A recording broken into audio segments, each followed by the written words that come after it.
Hi everyone, मैं सभी divine souls का वेलकम करती हूँ मेरे इस यूट्यूब चैनल पर जिसका नाम है ट्विन फ्लेम डीवा।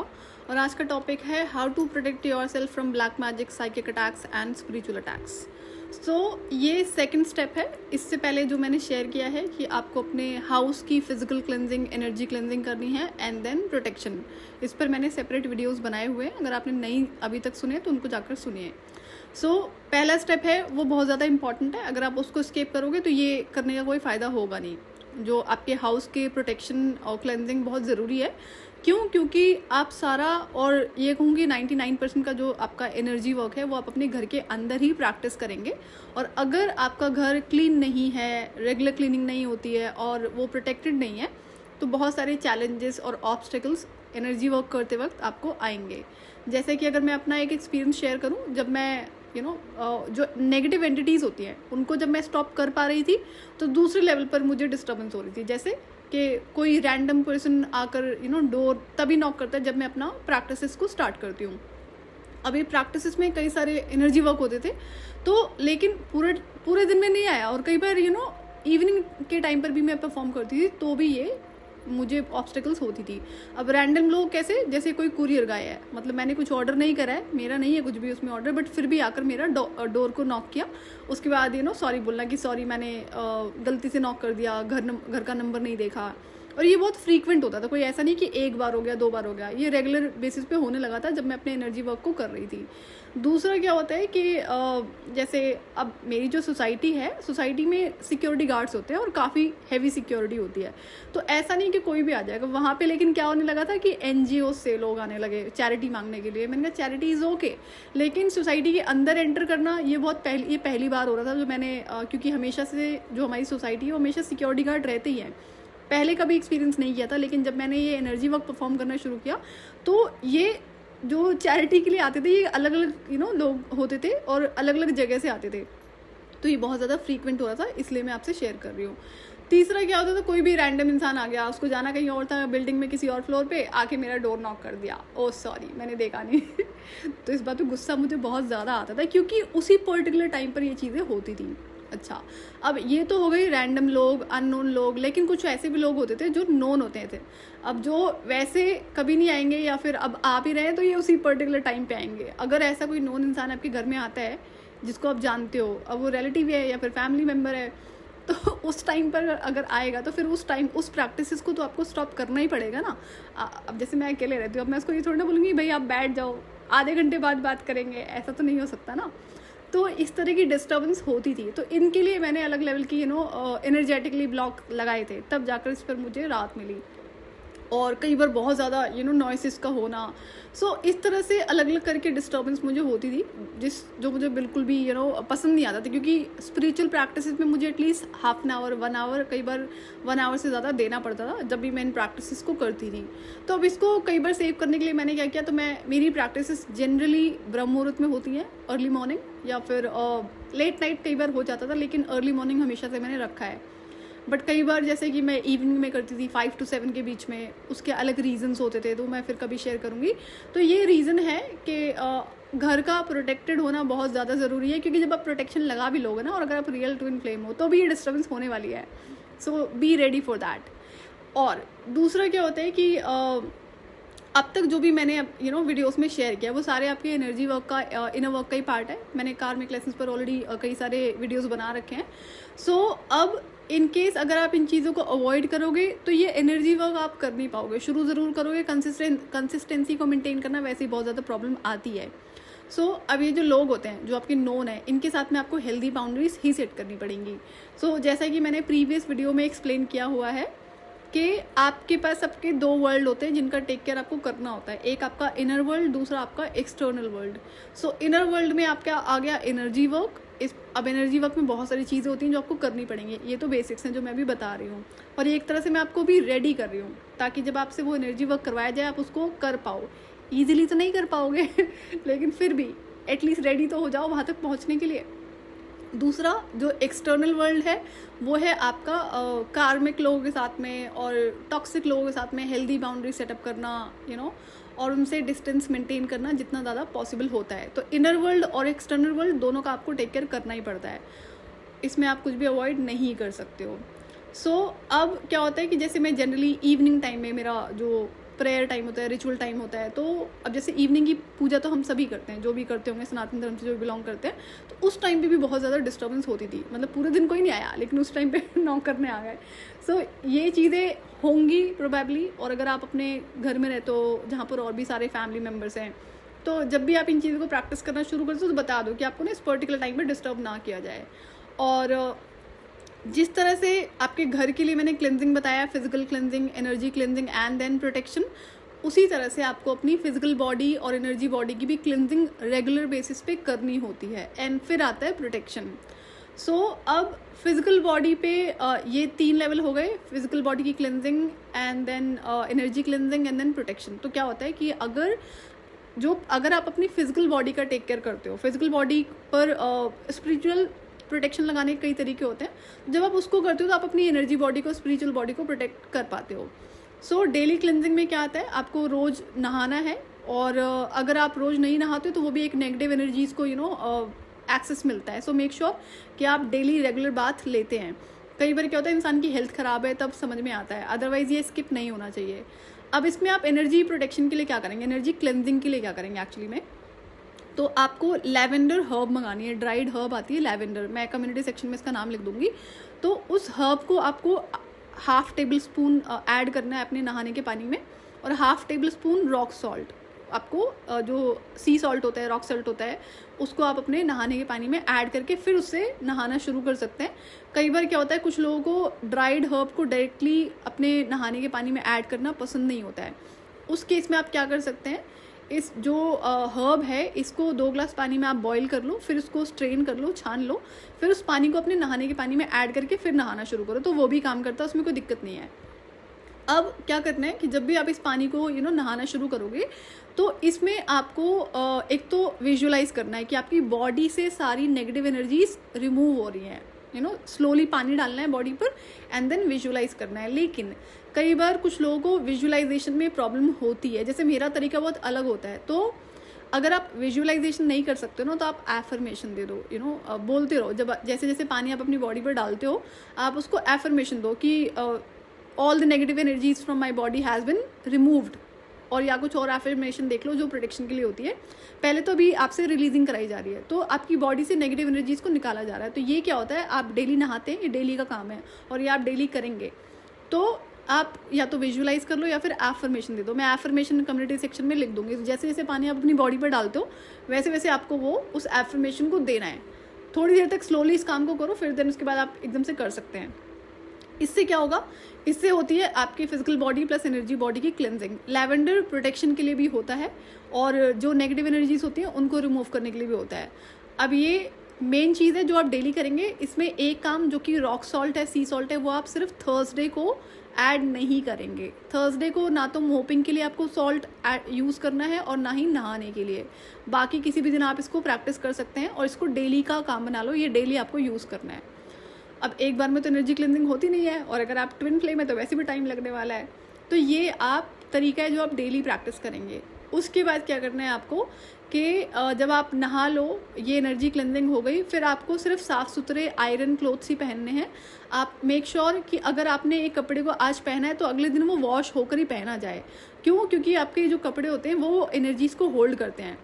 कल की एनर्जीज अगर नेगेटिव थी या जैसी भी थी, कपड़े हमेशा धुले हुए होने चाहिए तभी आप पहनोगे, अदरवाइज आप नेगेटिव एनर्जीज को फिर से एक्सेस देते हो अगर आप अनवॉश्ड क्लोथ्स को पहनते हो। तो जब आप अपने नहाने के बाद में साफ़ सुथरे कपड़े पहन लो, उसके बाद आपको क्या करना है, तिलक लगाना है।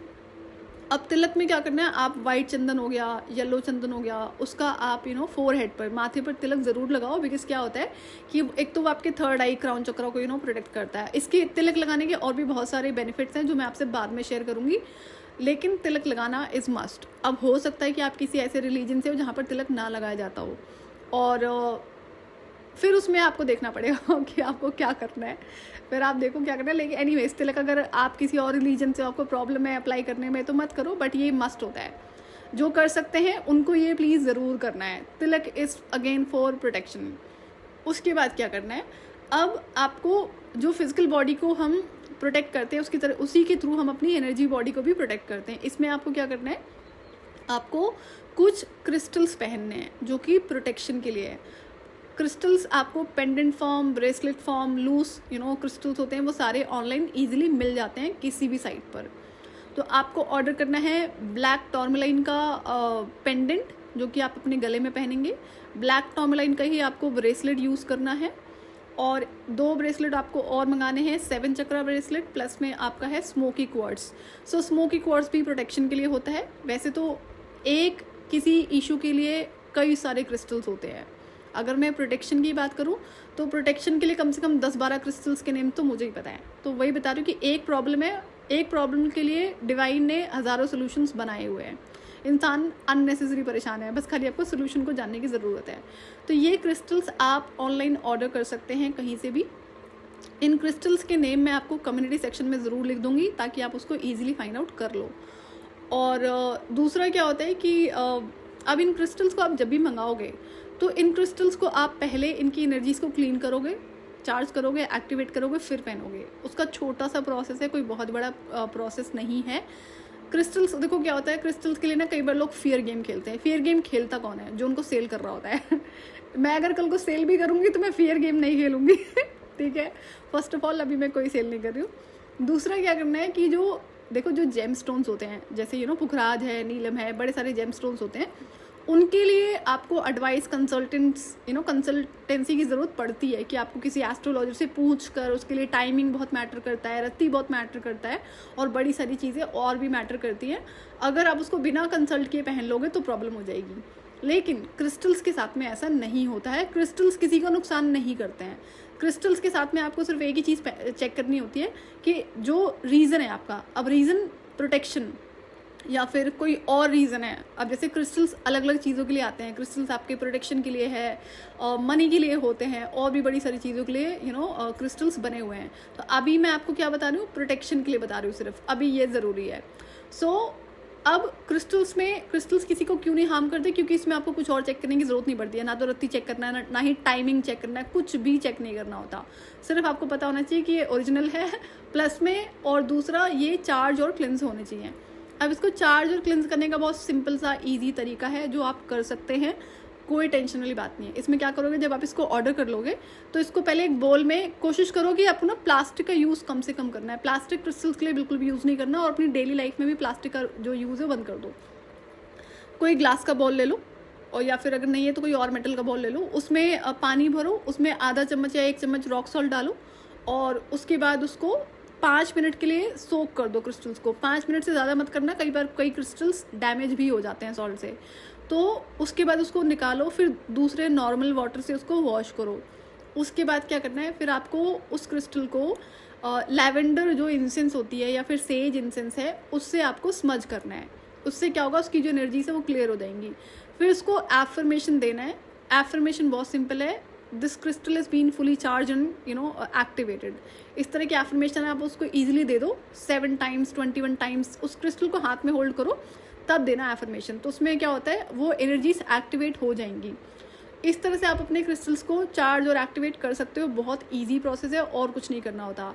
दूसरा क्या होता है कि जो क्रिस्टल्स होते हैं, जैसे कि जब आप क्रिस्टल मंगा लेते हो, क्रिस्टल को आपको पहले तो चार्ज और क्लीन और एक्टिवेट करके पहनना है। उसके बाद क्या होता है कि आपको अपने क्रिस्टल्स को एक बार मंथ में ज़रूर चार्ज करना होता है, ज़रूर क्लीन करनी होती है इसकी एनर्जीज़ को, क्योंकि जब हम क्रिस्टल पहनते हैं तो हमारी एनर्जीज़ को ऑब्जर्व कर रहा होता है, तो उसकी भी एनर्जीज चेंज होने लगती हैं। इसलिए आपको हर महीने एक बार अमावस्या या पूर्णिमा पे उसको चार्ज और एक्टिवेट दोबारा से करना है। अगेन एक और ईजी सा तरीका है, अगर आपको जो मैंने अभी तरीका बताया वो नहीं करना है, जबकि वो करना चाहिए। अगर वो नहीं करना है तो क्रिस्टल्स को अगेन रॉक सॉल्ट वाटर में वॉश करो, फिर नॉर्मल वाटर से वॉश करो, फिर उसको मून लाइट के अंदर रख दो बाहर ग्लास बॉल में भर के। मून लाइट से भी आपके क्रिस्टल्स चार्ज हो जाते हैं, फिर उसको नेक्स्ट डे पहन लो। मैं इस प्रोसेस को भी फॉलो करती हूँ, लेकिन अगर मैंने इसको मून लाइट में भी रखा है तो मुझे स्टिल आदत है उसको कि लाने के बाद जब मून लाइट में वो चार्ज हो गया तो मैं उसको स्मज ज़रूर कर लेती हूँ, मुझे आदत है। उसके बाद मैं उसको पहन लेती हूँ, उसमें कोई टेंशन नहीं, कोई इशू नहीं है। ये प्रैक्टिसेस आप हमेशा करेंगे। आपकी बॉडी पर क्रिस्टल्स मैंडेटरी हैं। जैसा कि मैं फिर से कहूँगी कि क्रिस्टल्स नुकसान नहीं करते हैं। जो मैंने अभी तरीका बताया, क्रिस्टल्स हमेशा चार्ज होने चाहिए, बट इन केस जैसे कि मंथ में आपको एक बार करना ही करना है। लेकिन कई बार आप कभी पब्लिक में गए, आप बहुत सारे लोगों के कांटेक्ट में आए, आपको ऑल ऑफ अ सडन बहुत ज़्यादा एनर्जीज ड्रेन फील हो रही है, और तब आप क्या कर सकते हो, फिर से आप इसी क्लीनिंग प्रोसेस को फॉलो कर सकते हो, स्मच कर सकते हो अपने क्रिस्टल को, फिर से पहन लो, उसकी भी एनर्जीज फिर से चार्ज हो जाती हैं। और या फिर कभी लगता है ना कि आपको ऑल ऑफ अ सडन लग रहा है कि नेगेटिव हैवी एनर्जी हो रही है, या फिर आप कभी न्यू मून और या फुल मून पर चार्ज करना भूल गए, तो आप इसको कभी भी चार्ज कर सकते हो। इसके लिए कोई स्पेसिफिक टाइमिंग नहीं है। अमावस्या पूर्णिमा पे इसलिए बोला जाता है क्योंकि उस दिन की एनर्जीज बहुत ज़्यादा पावरफुल होती हैं, और फुल मून न्यू मून पे तो वैसे भी क्लेंजिंग रिचुअल्स परफॉर्म किए जाते हैं, हीलिंग प्रोटेक्शन सब करे जाते हैं, तो इसलिए वो डेज आपको ज़्यादा रिकमेंडेड होते हैं। So make sure in crystals को आप ऑर्डर कर लो जब भी कर सको, डिले नहीं करना है, ज़रूरी है आपके लिए। सो ये बेसिक स्टेप्स है। और दूसरा क्या है कि जो लैवेंडर है वो एक सेक्रेड प्लांट है, सेक्रेड हर्ब है, जो कि बहुत सारी चीज़ों के लिए यूज़ किया जाता है। ये इसके कामिंग इफेक्ट होते हैं आपकी माइंड और बॉडी पर। मेडिटेशन के टाइम में इसको यूज़ किया जाता है अलग अलग तरीके से। और जो लैवेंडर है वो स्पिरिचुअल क्लेंजिंग और प्योरिफिकेशन के लिए भी यूज़ होता है। और जो लैवेंडर हर्ब है वो थर्ड आई चक्र से एसोसिएटेड होता है, जो कि थर्ड आई चक्र आपकी इंट्यूशन एंड स्पिरिचुअल अवेयरनेस के लिए जाना जाता है।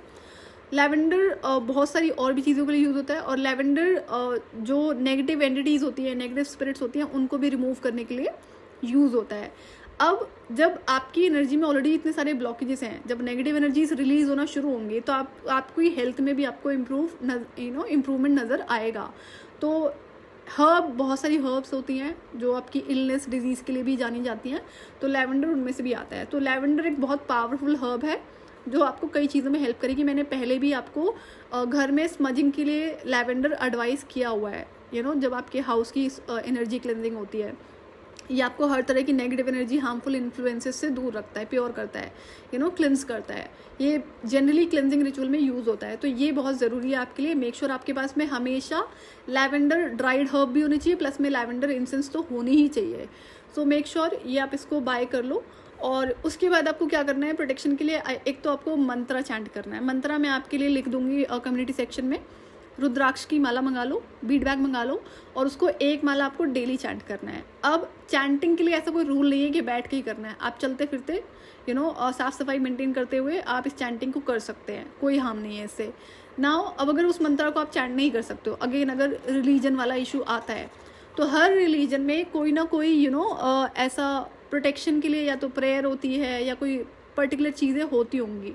मुझे हर रिलीजन का नहीं पता है, जो पता है वही बता रही हूँ। तो आप अपने रिलीजन का चेक करो, ऐसी कौन सी प्रेयर है या कौन सी चीज़ें हैं जो आप पढ़ सकते हो डेली, चैंट कर सकते हो, तो वो आपको डेली करना ही करना है। एक और है स्विच वर्ड है जो मैं आपको दे रही हूँ प्रोटेक्शन के लिए, वो है टुगेदर गार्ड डिवाइन। मैं इसको भी कम्युनिटी सेक्शन में लिख दूंगी।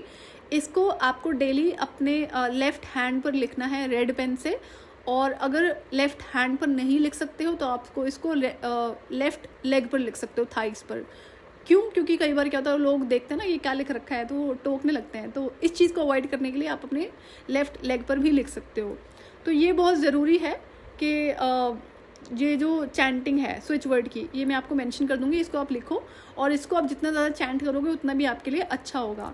ये तो हो गई क्लेंजिंग एंड प्रोटेक्शन के लिए चीज़ें।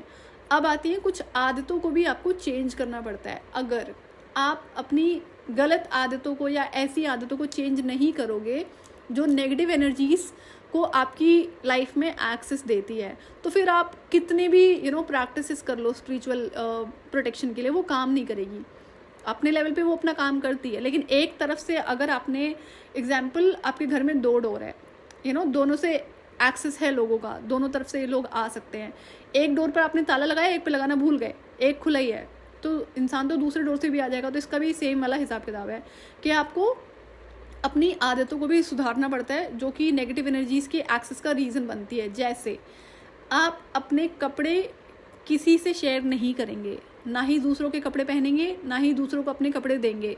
इससे क्या होता है, पहली बात, आप डिवाइन सोल है, आपकी एनर्जीज डिवाइन है, तो आपसे एनर्जीज रिसीव करने के लिए, एनर्जीज चुराने के लिए एंटिटीज़ के पास में, नेगेटिव लोगों के पास में बड़े सारे तरीके होते हैं। सो इस तरह से क्या होता है, आपकी एनर्जीज ड्रेन होती हैं। अगर आप किसी और के कपड़े पहनते तो उसकी एनर्जीज आपकी एनर्जी से मिक्स हो रही होती है, तो इस चीज़ को आपको अवॉइड करना है। दूसरा, आप अपने makeup products even including comb and आपका परफ्यूम्स, कुछ भी चीज़ें दूसरों से शेयर नहीं करेंगे, ना ही दूसरों को यूज़ करेंगे। इससे क्या होता है, अगर आप ऐसा करते हैं तो आपकी लाइफ में ना आपको अननेसेसरी डिलेज फेस करने को मिलते हैं, अननेसेसरी ऑब्स्टिकल्स, डिस्टर्बेंस एनर्जी में फेस करने को मिलती है। सो मेक श्योर अगर आपके सिबलिंग्स से भी आप अपने क्लोथ्स या फिर परफ्यूम या फिर कोई और मेकअप आइटम है जिसको आप एक्सचेंज करते हो, वो आपको नहीं करना है। ये छोटी छोटी सी गलतियाँ होती हैं जो लोग करते हैं, फिर ब्लेम करते हैं डिवाइन को ये नहीं हो रहा, वो नहीं हो रहा। उसके बाद क्या होता है, अब मेन आता है slippers and shoes. Generally boys में देखी जाती है ये आदत, किसी के भी जूते पहन लिए, किसी की भी चप्पलें पहन ली। इससे ना आपकी अपनी लाइफ में बहुत ज़्यादा प्रॉब्लम क्रिएट होने लगती है। ये सब चीज़ें प्लैनेट से कनेक्टेड होती हैं। प्लैनेट्स पर मैं अनदर वीडियो शेयर करूँगी, लेकिन ये इम्पॉर्टेंट है कि आप इस बात का ध्यान रखें कि आप अपने स्लीपर्स, अपने शूज़ किसी से भी एक्सचेंज नहीं करेंगे। ये आदतें आपको चेंज करनी ही पड़ेंगी। दूसरा सबसे इम्पॉर्टेंट थिंग, अभी तो मैं बेसिक बता रही हूँ, अभी मैं आपको प्रिपेयर कर रही हूँ main energy cleansing healing work के लिए। वो थोड़ा सा टफ होगा, तो अब क्या है, उसमें आपको कुकिंग आना बहुत ज़रूरी है, खाना बनाना आना चाहिए, चाहे आप मुझे मैस्कुलिन सुन रहे हैं या फेमिनिन सुन रहे हैं। क्यों? क्योंकि उस वक्त आपको अपना खाना खुद ही बनाना पड़ेगा। तो अगर आपको खाना बनाना नहीं आता है तो प्लीज़ जाके सीख लो, उसके बिना काम नहीं होने वाला, वो तो बहुत मस्ट है। जब वो रिचुअल्स मैं आपसे कराऊंगी तो उसमें आपको अपना फूड खुद से कुक करना पड़ेगा, बाहर का खाना आपको बिल्कुल भी अलाउड नहीं होगा। So be ready for that. So I hope इसमें जितनी भी चीज़ें आपको बताई गई हैं वो सारी आपने ध्यान से सुनी हो। और अगर आपको कोई प्रॉब्लम हो तो एक बुक ले लो, मतलब जर्नलिंग करना शुरू कर दो, उसमें नोट डाउन कर लो मैं जो भी बता रही हूँ ना, वो आपको हेल्प करेगा, याद रहेगा। बार बार वीडियोस कैसे सुनोगे ना, सुन सकते हो आप कभी भी, वीडियो तो अवेलेबल है, बट देन लिख लो कि क्या क्या चीज़ें मैंने आपको बताई हैं। अब ये चीज़ें आपको डेली करनी है, इनमें से अगर आप कुछ भी मिस करोगे तो प्रॉब्लम आप ही को होने वाली है, आप ही का नुकसान होगा। मैं तो आपको सिर्फ तरीके बता रही हूँ, करना आप ही को है। सो ये था आज के लिए, मैं आपसे फिर मिलूंगी नेक्स्ट वीडियो में। टिल देन आप अपना ध्यान रखिए और डिवाइन से कनेक्टेड रहिए।